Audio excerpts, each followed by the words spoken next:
Hello dear friends, मैं Prince Gupta आपका स्वागत करता हूं अपने YouTube channel brilliant coaching class 10.2 में। तो कैसे हैं आप सब? आई होप एकदम मस्त और स्वस्थ होंगे। तो आज की क्लास स्टार्ट करने से पहले मैं आपसे एक रिक्वेस्ट करना चाहूँगा कि अगर आपने अभी तक हमारे चैनल को सब्सक्राइब नहीं किया तो चैनल को सब्सक्राइब कर लें और बेल आइकन के नोटिफिकेशन को ऑन करना मत भूलें। तो अभी तक हमने पढ़ा प्रोनाउन के कुछ पार्ट्स हमने रीड कर लिए थे। आज हमारा लास्ट टॉपिक चलेगा इंट्रोगेटिव प्रोनाउन और इंडेफिनिट प्रोनाउन। तो हम अपनी टॉपिक को स्क्रीन पर लेते हैं और क्लास को आगे कंटिन्यू करते हैं। ओके, क्या मेरी स्क्रीन शो हो रही है? ओके, तो आज का जो हमारा टॉपिक है वो है इंट्रोगेटिव प्रोनाउन। क्या है? Interrogative pronoun. तो इंट्रोगेटिव प्रोनाउन को पहले समझते हैं कि इंट्रोगेटिव प्रोनाउन है क्या। इंट्रोगेटिव जो वर्ड है वो इंट्रोगेट वर्ब से बना है। इससे इंट्रोगेट वर्ब से, इसका मतलब होता है पूछना या फिर क्वेश्चन करना, इसका मतलब होता है। तो इंट्रोगेटिव प्रोनाउन का जो पूरा सेंस होगा वो होगा पूछने वाला प्रोनाउन, यानी कि क्वेश्चन करने वाला प्रोनाउन। कैसा? प्रश्न पूछने वाला प्रोनाउन। डेफिनेशन अभी हम देखते हैं, इसकी सेंस से हम इसकी डेफिनेशन बना सकते हैं। तो इसकी डेफिनेशन क्या बनेगी? जो प्रोनाउन प्रश्न पूछने का काम करता है उसे हम इंट्रोगेटिव प्रोनाउन बोलते हैं। क्या बोलते हैं? Interrogative pronoun. ठीक है। The pronoun that ask some questions is called interrogative pronoun. वह प्रोनाउन जो कुछ प्रश्न पूछता है, जो कोई प्रश्न करता है, उसे हम इंट्रोगेटिव प्रोनाउन कहते हैं। ठीक है। तो इंट्रोगेटिव प्रोनाउन कौन कौन से वर्ड्स हैं जो इंट्रोगेट करने का काम करते हैं? तो देखते हैं, जैसे कि व्हाट हो गया, व्हेन हो गया, वेयर हो गया, व्हाई हो गया, हु हो गया, हुम हो गया, हुज हो गया, विच हो गया, हाउ हो गया। ये 9 वर्ड्स हैं जो इंट्रोगेट करने का काम करते हैं, प्रश्न पूछने का काम करते हैं। ठीक है। और यही 9 बेस वर्ड्स हैं जिससे कि क्वेश्चन का काम होता है, और इसके अलावा कोई वर्ड्स नहीं। इन्हीं से जो वर्ड्स बनते हैं, जैसे कि whatever, whenever, whereas, ये वर्ड्स जो हैं इन्हीं से बने हुए हैं। तो बेस यही 9 वर्ड्स हैं जो इंट्रोगेट करने का काम करते हैं। ठीक है। एग्जाम्पल देख लेते हैं। What is your name. अब यहाँ पे इसका सेंस क्या हुआ? आपका नाम क्या है? यहाँ पे क्या पूछा जा रहा है? नाम पूछा जा रहा है। तो किससे पूछा जा रहा है? कौन से वर्ड से? व्हाट से। तो यहाँ वर्ड नाउन का वर्क कर रहा है। ओके। तो अब हम इनके यूजेस देख लेते हैं कि इनके यूजेस कैसे किए जाते हैं। पहला वर्ड है व्हाट। क्या है? व्हाट। तो व्हाट का यूज कैसे किया जाता है? It is used for things और न्यूटर जेंडर। इसका जो यूज होता है वो थिंग्स यानी कि न्यूटर जेंडर के लिए किया जाता है। किसके लिए? न्यूटर जेंडर के लिए, यानी कि जो लाइफलेस हो। इट्स नंबर इज सिंगुलर, और इसका नंबर जो होता है वो सिंगुलर होता है। ठीक है। तो एग्जाम्पल देखते हैं। What is that. Suppose that आपके सामने कोई चीज रखी है और कोई आपके घर में आया। ठीक है। तो वो आपसे पूछता है कि वह क्या है, वह क्या है। यहाँ पे पूछने का काम किया जा रहा है कि वह जो थिंग है, वो जो वस्तु रखी है, वो क्या है। तो यहाँ पे किस वर्ड से क्वेश्चन किया जा रहा है? व्हाट से। तो यहाँ पे व्हाट क्या हो गया? इंट्रोगेटिव प्रोनाउन हो गया। ठीक है। तो व्हाट इज दैट, वह क्या है। तो यहाँ पे जो क्वेश्चन है, क्वेश्चन वर्ड है, वो क्या है? व्हाट है। ठीक है। थिंग्स को डिनोट कर रहा है कि थिंग्स को पूछा जा रहा है कि वो थिंग क्या है, वो वस्तु क्या है। ठीक है। अगला वर्ड आता है व्हेन। क्या आता है? When. It is used for time. इसका यूज टाइम बताने के लिए, कोई भी चीज हो उसके टाइम बताने के लिए हम इसका यूज करते हैं। जैसे कोई लड़की है, वो उठती है। ठीक है। तो कोई पूछ रहा है कि वह कब उठती है। कोई आया, उससे पूछा कि वह कब उठती है। किसी दूसरे से पूछ रहा है कि वह कब उठती है। तो when does she get up. यहाँ पे क्वेश्चन किससे किया जा रहा है? टाइम पूछा जा रहा है, इसलिए व्हेन वर्ड यूज किया गया है। ठीक है। तो व्हेन जो वर्ड है वो क्वेश्चन करने का काम कर रहा है। When does she get up, वह कब उठती है। ठीक है। अगला वर्ड आता है वेयर। क्या आता है? Where. It is used for place. यह प्लेस बताने के लिए यूज किया जाता है। किसके लिए? प्लेस को डिनोट करने के लिए कि प्लेस कौन सा है, किस प्लेस पे है। तो ये चीज कौन डिनोट करता है? वेयर। वेयर, अगर प्लेस को पूछना है तो हम वेयर क्वेश्चन करेंगे। जैसे जैसे कि तुम रहते हो कहीं पे, तो कोई तुमसे पूछा कि तुम कहाँ रहते हो। ठीक है। तो यहाँ पे जो वर्ड वेयर है वो यूज किया जाएगा। जैसे वेयर डू यू लिव, आप कहाँ रहते हो, तुम कहाँ रहते हो। ठीक है। तो यहाँ पे जो क्वेश्चन किया जा रहा है वेयर से किया जा रहा है। प्लेस को पूछने के लिए वेयर का यूज किया जाता है। ठीक है। अगला वर्ड आता है वाई। क्या आता है? वाई। तो it is used for reason. यह रीजन बताने के लिए यूज किया जाता है। किसके लिए? रीजन को डिनोट करने के लिए। जैसे कोई ऑफिस में जाता है और लेट हो जाता है, तो बॉस पूछता है वाई ही इज लेट। किसी पूछता है कि वह लेट क्यों है। तो यहाँ पे क्वेश्चन किस वर्ड से किया जा रहा है? वाई। तो वाई क्या बताता है? रीजन बताता है, रीजन पूछने का काम करता है। ठीक है। तो यहाँ पे रीजन पूछने का काम कौन करेगा? वाई करेगा। और वेयर क्या बताएगा? प्लेस। टाइम पूछने के लिए व्हेन, और थिंग्स को पूछने के लिए व्हाट का यूज। ठीक है। अगला आता है हु। क्या आता है? हु।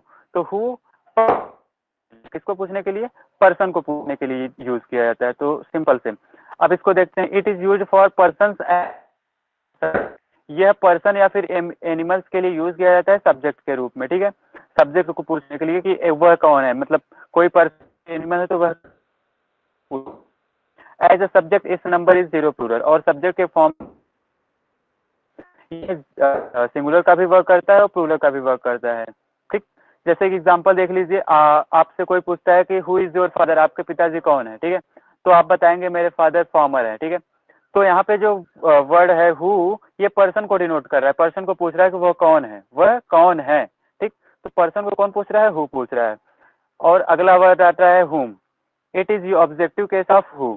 अब ये जो वर्ड हुम है, ये हु का ऑब्जेक्टिव केस है, हु तो सब्जेक्ट के जैसा वर्क किया, यहाँ पे अगला वर्ड हु आता है जो ऑब्जेक्टिव केस है, यानी कि हु की तरह वह करेगा लेकिन ऑब्जेक्ट के रूप में रहेगा, ठीक है, यानी कि ऑब्जेक्ट को पूछेगा। जैसे हुम डू यू नो, तुम किसको जानते हो, यहाँ पे ऑब्जेक्ट किसको पूछा जा रहा है कि तुम हो, ऑब्जेक्ट किसी दूसरे पे जो वर्क हो रहा है तो वो ऑब्जेक्ट कहलाएगा, ठीक है। तो उसको पूछा जा रहा है कि तुम किसको जानते हो, हुम डू यू नो, तो यहाँ पे वो किस वर्ड से क्वेश्चन किया जा रहा है, हुम से, तो हुम क्या हो गया, इंट्रोगेटिव प्रोनाउन। अगला वर्ड आता है whose, it is possessive case of who, यह हु का पॉसेसिव केस है, क्या है, हु का पॉसेसिव केस है, किसका, हु का। तो यह पॉसेसिव की तरह यूज किया जाएगा, पोसेशन को पूछेगा यानी कि अधिकार को पूछेगा। हुज इज दिस पेन, किसका यह पेन है, किसका अधिकार है इस पे, जैसे कोई पेन रखी है तो कोई पूछेगा कि इस पे किसका अधिकार है, यह किसकी पेन है, यानी कि ये इस पे किसका अधिकार, अधिकार बताने के लिए किसका यूज किया जाता है, हुज का यूज किया जाता है, ठीक है।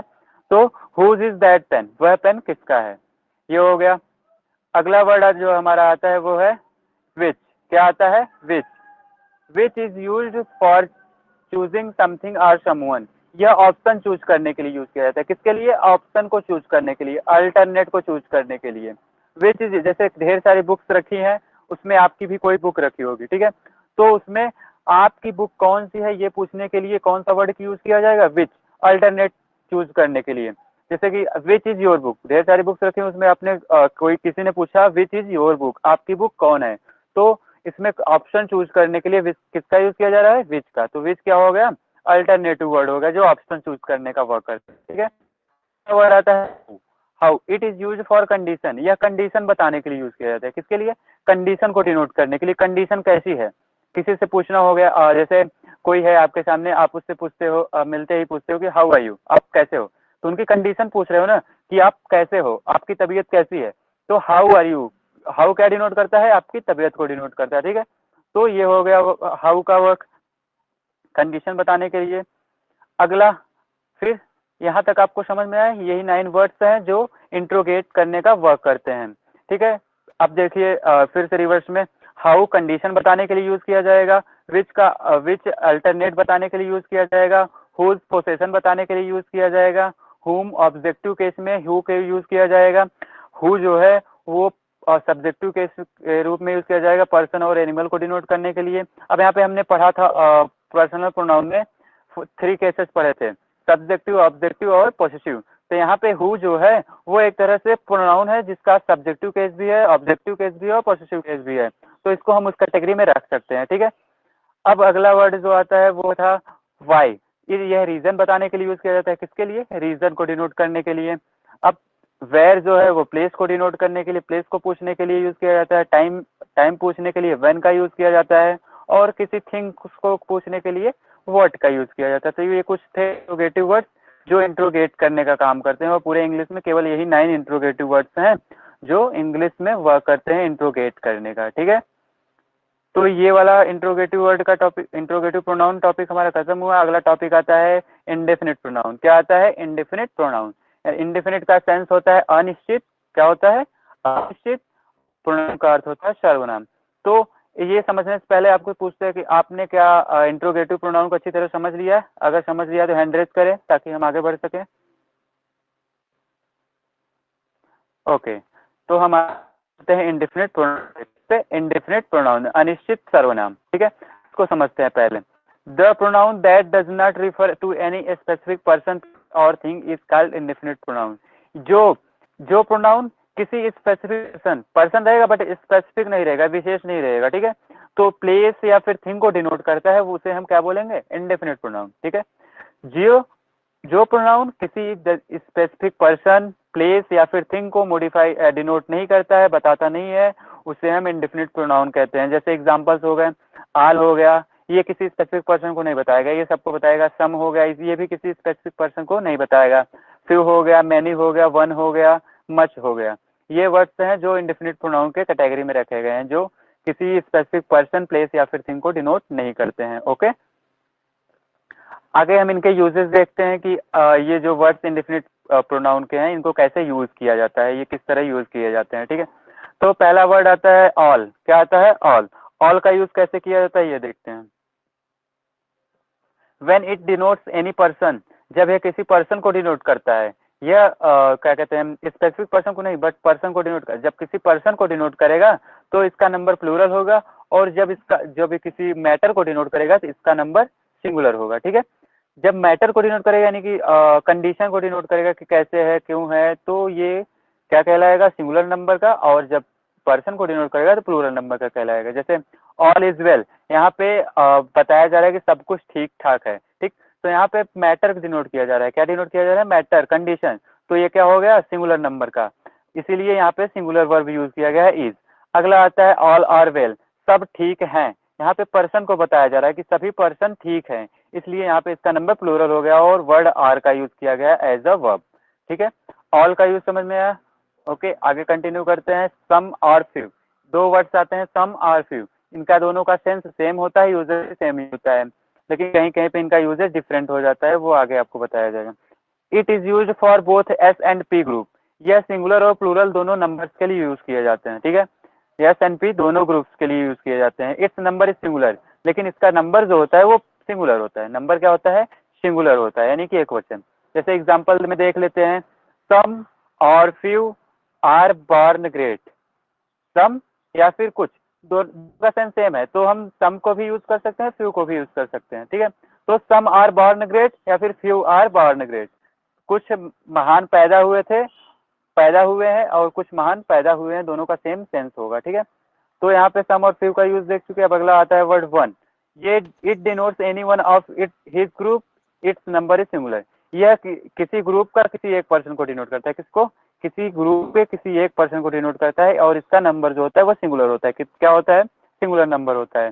एग्जाम्पल में देख लेते हैं, one must do once duty. यहाँ पे बताया जा रहा है कोई ग्रुप है, जैसे कोई कारीगर का ग्रुप है, वर्कर्स हैं कंपनी में, तो वहां पे बताया जा रहा है कि वन मस्ट डू, प्रत्येक को अपनी ड्यूटी खुद करनी चाहिए, प्रत्येक को अपनी ड्यूटी करनी चाहिए, खुद करनी चाहिए। ठीक है, तो यहाँ पे क्या कहा जाएगा, one must do once duty, प्रत्येक को अपनी ड्यूटी करनी चाहिए। ओके, अगला वर्ड आता है मच। क्या आता है, much. It denotes mass noun, यह मास नाउन को डिनोट करता है, यानी कि अगर मास नाउन को डिनोट करना है, मच मतलब अधिक। इट्स नंबर इज सिंगुलर, और इसका नंबर होता है सिंगुलर। ठीक, मास नाउन का नंबर सिंगुलर होता है, आपको भी पता है। ठीक है, मैंने बताया था नंबर में। तो eating too much is harmful, अब यहाँ पे जो मच है ये प्रोनाउन, इंडेफिनिट प्रोनाउन की तरह यूज किया गया है। Eating too much is harmful, अधिक खाना हार्मफुल हो सकता है, अधिक खाना हार्मफुल हो सकता है। ठीक, many it denotes countable noun, इसका भी सेम सेंस होता है, अधिक या कई। ठीक, इट डिनोट्स काउंटेबल नाउन, और ये काउंटेबल नाउन को डिनोट करता है, और इसका नंबर प्लूरल होता है। क्या होता है, प्लूरल होता है। काउंटेबल नाउन को डिनोट करेगा प्लूरल नंबर, अगर मास नाउन को डिनोट करेगा तो सिंगुलर नंबर होगा। ठीक, तो मेनी आर अब्सेंट, आज कैसे स्कूल में आप गए तो टीचर ने बोला कि मेनी आर अब्सेंट टुडे, कई लोग आज अब्सेंट है, कई लोग आज अब्सेंट है। ये काउंटेबल नाउन है, यानी कि हम गिन सकते हैं जितने स्टूडेंट अब्सेंट है, और इसका नंबर प्लूरल है, यानी कई लोग हैं, कई ढेर सारे। ठीक, ये समझ में आया आपको। ये रहा आज का हमारा जो टॉपिक था, इंडेफिनिट प्रोनाउन और इंट्रोगेटिव प्रोनाउन। आज का ये वाला टॉपिक यहीं तक खत्म होता है, और प्रोनाउन जो पार्ट था वो भी यहीं से खत्म हो जाता है। ठीक, ये था last kind of pronoun, indefinite pronoun. ठीक, तो अगले टॉपिक में हम डिस्कस करेंगे एडजेक्टिव। क्या डिस्कस करेंगे, एडजेक्टिव क्या है, एडजेक्टिव कितने होते हैं, एडजेक्टिव के यूजेस कैसे हैं, ये सारी चीजें हम अगले टॉपिक, अगले सेशन और अगले लेक्चर में डिस्कस करेंगे। ठीक है, तब तक के लिए बाय बाय, टेक केयर, फिर मिलते हैं अगली क्लास में।